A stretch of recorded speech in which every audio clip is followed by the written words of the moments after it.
a week before this happened, we got 10 inches of rain in this area. When it started raining, and we're like, oh, this might be interesting. So this is a perfect storm.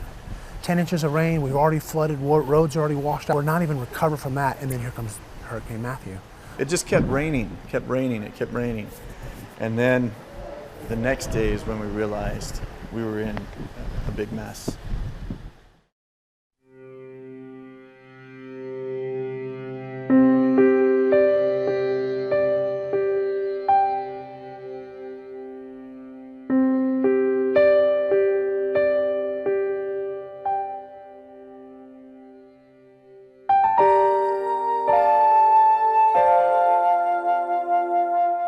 The water was up so high, the only thing between one end of town and the other was the railroad track.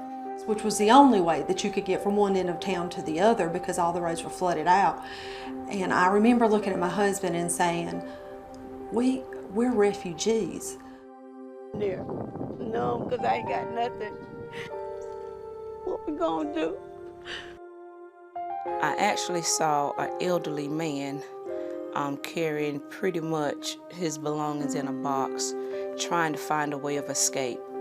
People, stray dogs, every fire ant in town, everybody's traveling the railroad track. And of course that was heart-wrenching. And when you're trying to get to him and you can't, you just think, what can I do, Lord? What can I do?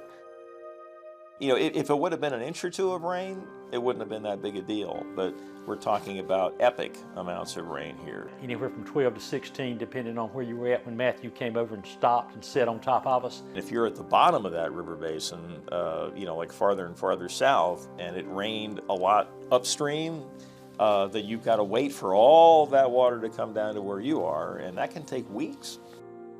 And I knew that we were in trouble. We were going to have water in here. I expected maybe 2 or 3 inches. I had no idea it'd be 3 foot, 4 foot in some buildings.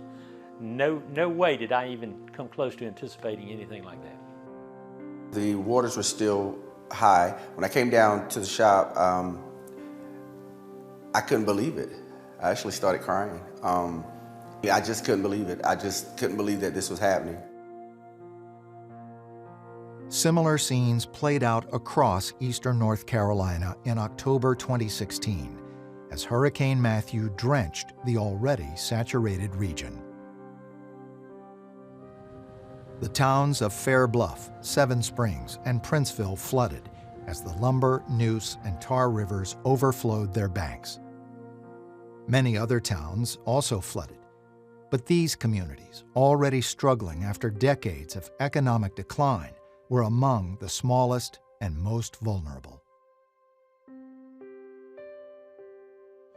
Hurricane Matthew had a very strong impact to eastern North Carolina and the central part, or the eastern part of central North Carolina. 50 counties were declared a federal disaster. 31 people died. Over 600 roads were closed, including I-95. 100,000 homes affected. 81,000 people applying for assistance. A very significant event, and it became our storm of record.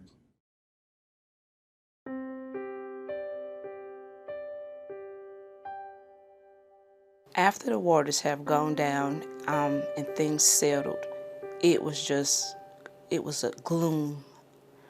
It was a gloomy feeling. The smell was awful.